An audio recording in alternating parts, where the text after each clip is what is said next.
Hello friends, and Happy New Year to you all. I'm so pleased that for my first video of the year I've got some great news for you. There's a new version of OpenToonz due out shortly, version 1.3. The release candidate was released today, and if you want to take a look at it, you can download it from the link in the description below. And if you have time to test out any of the new features and report any issues that you find, that would really help the final release. Again, there's a link for reporting any bugs in the description. So as you can see on screen, there's a couple of weeks allotted for fixing bugs, and if there's nothing too urgent, then the final version of 1.3 will be released then, or if there's any bigger problems found, a second release candidate might be released for further testing. So, what's in this next version? Well, to go through everything in detail will take me hours, so I want to mention just some highlights that interest me and I think you'll find useful. You can see the full list in the release task that's showing on screen. And again, I've linked that in the description if you'd like to see the fixes in more detail. And I've added timestamps there too, so you can jump to a specific section of this video. And first I want to mention that most of the fixes and features were submitted by Shun Iwasawa, Manong John and Turtletooth. But there were other developers, so thanks go out to all of these guys. And many thanks must also go out to Rodney for helping to manage the bug list, check up on fixes, and for putting the list of fixes together that you can see on screen now. So there's a lot of bug fixes since version 1.2, and I think you'll be surprised at how stable this new version is, and how much things now just work as you'd expect them to. For instance, the undo system has been improved, with many more commands undoable. Not all yet, but it's definitely more stable and more complete. Firstly, there's this new text effect, if I open that task. And this allows text and the properties of it, like font type and size, to be later edited. Now we're going over this in more detail on Friday, but you can see here that you can either add the text in the effect setting itself, or by using a note column. Then there's the MyPaint brushes that's available for Toonz Raster levels.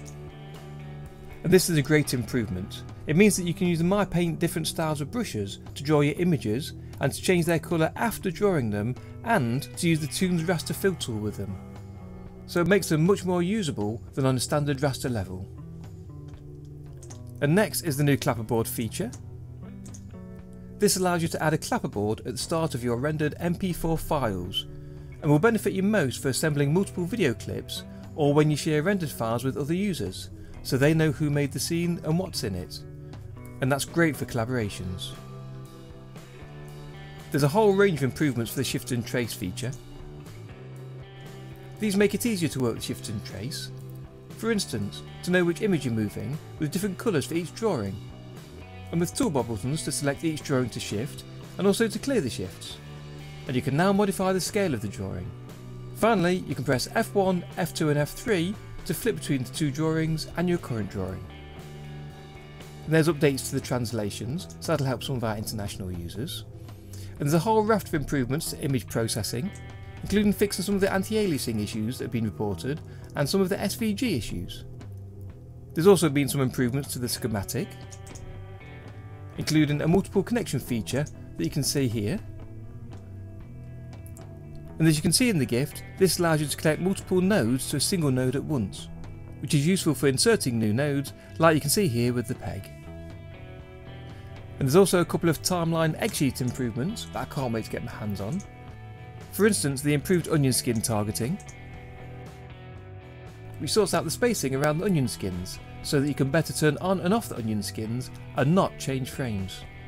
This was the bane of my life when using them, that suddenly you change to a different frame as you're just trying to turn on or off an onion skin. And there's also a few new context menu items for turning them all off. And this is a great UI fix, so many thanks to Manong John for sorting this. And also on the timeline, there's a new duplicate option. And this simply replicates the F6 key that you have in Adobe Flash. And it simply duplicates the current drawing, creates a new drawing in the level, and exposes it on the timeline. And this is a great time saver to not have to go back to the level strip, duplicate the drawing, and manually expose it. And there's also a bunch of user interface improvements and fixes, but to pick off just one, you can now set the default interpolation to any of the interpolation modes, which will help a lot of people. And I think the constant interpolation in particular will be useful to create keys that instantly change values instead of being interpolated gradually over a number of frames. But with this fix, you can also change the interpolation on the timeline using new context menu items. and if you scroll further down the page, you'll see a full list of fixes since the last release. And it's probably worth a look through this list and the previous to see if any of these affect your workflow or if they fix in an area that you've had issues with before. And finally, further down this page, you can see some great additions that have been made to the documentation by Gab3D. And these cover creating movements using keys and hooks, setting up and using cutout animation, and using the plastic tool. And these are all well worth a look, and they're really useful walkthroughs that use actual images to explain the processes more clearly. So that's a quick walkthrough of this upcoming release.